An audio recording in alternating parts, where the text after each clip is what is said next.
আসসালামু আলাইকুম। Hello everyone, কেমন আছেন সবাই? আশা করি আল্লাহর অশেষ রহমতে সবাই অনেক অনেক ভালো আছেন, সুস্থ আছেন। শুরু করছি নতুন আরেকটি ব্লগ।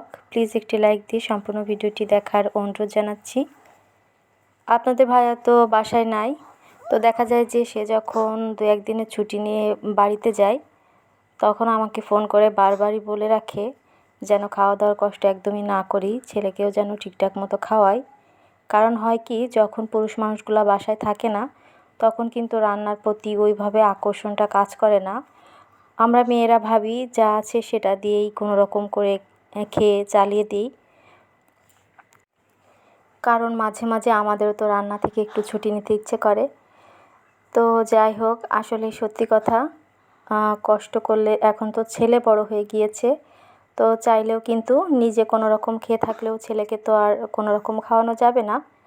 তো ছেলে সন্ধ্যার সময় বলতেছিল যে সেমাই খাবো, তো এই জন্য ভাবলাম যে ছেলেকে একটু সেমাই রান্না করে দিই, যেহেতু তার আব্বু বাসায় নাই 2 থেকে 3 দিন। তো এই জন্য একটু বিরক্তটা বেশি করতেছে, আবদারও বেশি। তো কোনোভাবে যেন তাকে না মারি, সেটাই তার আব্বু বারবার করে নিষেধ করেছে। তো একা একা সামলাতে গেলে দেখা যায় প্রচুর বিরক্ত করলে ভীষণই রাগ উঠে যায়। কিন্তু মায়েদের আবার ধৈর্য রাখ, সন্তান তো মা ছাড়া কাউকে চিনে না আসলে ওইভাবে। তো এই যে বাবুর জন্য সেমাই রান্না করে দিচ্ছিলাম, আর ভাবলাম যে আজকে রাতে বিরিয়ানি করি। বেশ কয়েকদিন ধরে বিরিয়ানি খেতে ইচ্ছে করতেছিল, কিন্তু আর করা হয়ে ওঠেনি। তো আমি কিছু চাউল নিয়ে এসেছিলাম, ভাবলাম অল্প করেই রান্না করি। আর আজকে কিন্তু আমি বিরিয়ানি মশলা বাদেই করব, এবং বিরিয়ানিটা এত বেশি মজা হয়েছিল, ঘরোয়া মশলা দিয়েই করেছিলাম। তো পুরো বিরিয়ানি রান্নার রেসিপিটা আপনাদের সাথে শেয়ার করব, আপনারাও দেখে নেবেন। আসলে সত্যি কথা বলতে অনেক বেশি মজা হয়েছিল। তো এই যে সেমাই রান্না করে দিলাম, এখন এটা একটু ঠান্ডা হলেই বাবু একা একাই খেয়ে নেবে। আমার প্রিয় প্রিয় আপুরা যারা আমার ভিডিওটি অলরেডি দেখছেন কিন্তু একটা লাইক দিতে ভুলে গিয়েছেন, প্লিজ একটি লাইক দিয়ে ভিডিওটি কন্টিনিউ করার অনুরোধ জানাচ্ছি। তারপরে যে সব কিছু গুছিয়ে নিলাম, এখানে আমি দুধের সাথে লেবু মিক্সড করে ইনস্ট্যান্ট টক দইটা বানিয়ে নিয়েছি। আর তারপর খুবই অল্প পরিমাণ 2টা পেঁয়াজ কুচি করে দিলাম। আর আগে থেকে আমার মশলা বাটা ছিল, তো সেই মশলা দিয়ে বিরিয়ানিটা রান্না করব, এই জন্য খুব শর্টকাটেই হয়ে গেছে। তো এই যে ব্রাউন কালার করে আমি পেঁয়াজগুলো ভেজে নিয়ে এখন এখানে মশলা অ্যাড করব। এখানে রসুন বাটা, আদা, পেঁয়াজ বাটা, তারপর গরম মশলা, জিরা, ধনিয়া, এগুলো দিয়ে একটা মশলা বেটে রেখেছিলাম, এই সমস্ত মশলাই দিলাম এবং খুবই অল্প পরিমাণ দিয়েছি। এখন ভালো করে নেড়ে চেড়ে এখানে আমি স্বাদ মতো লবণ অ্যাড করে দিব। আর লবণটা দিয়ে একটু ভালো করে নেড়ে চেড়ে নিব। তারপর এখানে আমি দিয়ে দিব ধুয়ে রাখা মুরগির মাংসগুলো। এখানে বেশ কয়েক পিস মাংস দিয়েছি। তো এখন ভালো করে মিশিয়ে নিয়ে একটুখানি ভাজা ভাজা করে নিব। তারপর এখানে আমি অ্যাড করে দিব আমি যে টক দইটা বানিয়ে রেখেছি সেটা।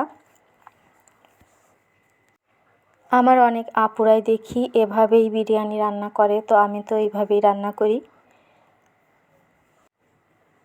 মাছ রান্না করার থেকে আমার কাছে মনে হয় মুরগির মাংস রান্না করা সহজ এবং বিরিয়ানি রান্না করা অনেক বেশি সহজ। মাছ রান্নাতে যেন বেশি একটু ঝামেলা থাকে। তো এখন ভালো করে এটাকে আমি ঢেকে কষিয়ে নিব। এখানে আমি আরও একটু পরিমাণ দুধ অ্যাড করেছিলাম। আর তারপর খুব ভালো করে যখন এটা আমার একদম শুকিয়ে যাবে ঝোলটা, তখন এখানে আমি পোলাও চালগুলো দিয়ে দিয়েছি। আর এই চাউলের সাথে কিন্তু খুব ভালো করে আর একটুখানি নেড়ে চেড়ে নিব। এখানে চাউলটা আগে থেকে আমি ভেজে রাখিনি, এবং এখানে কিন্তু আমি সম্পূর্ণ ঠান্ডা পানিটাই অ্যাড করেছি। এখানে যে পরিমাণ চাউল দিয়েছি তার ডাবল পরিমাণ পানি দিয়েছি যেহেতু। তো এই যে আমার বিরিয়ানি রান্না কিন্তু একদম কমপ্লিট, এবং দেখতেই পাচ্ছেন কতটা ঝরঝরে হয়েছিল, খুবই মজা হয়েছিল খেতে। তো এখন রাতের জন্য খাওয়া দাওয়া করে নিব, যদিও আমার ছেলেটা খুব বেশি খায়নি, কারণ সেমাই খেয়ে নাকি তার পেট ভরে গিয়েছে, বাট একটা ডিম সিদ্ধ করতে দিয়েছিলাম। তো তো সেটার দিকেই হচ্ছে তার নজর। ডিমটা সে খেয়েছে।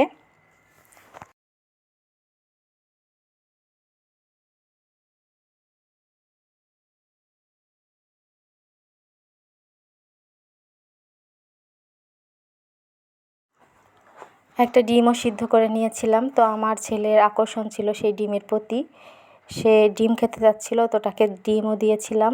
আর তারপর হচ্ছে এভাবে হচ্ছে খেয়ে নিলাম। তো আজকের ভিডিও কেমন লেগেছে কমেন্ট করে জানাবেন। দেখা হবে নতুন কোনো ভিডিওর সাথে। সবাই ভালো থাকবেন, সুস্থ থাকবেন। আমার এবং আমার পরিবারের জন্য দোয়া করবেন, সাপোর্ট করবেন, সেই শুভকামনা জানিয়ে এখানে এই ভিডিওটি শেষ করছি।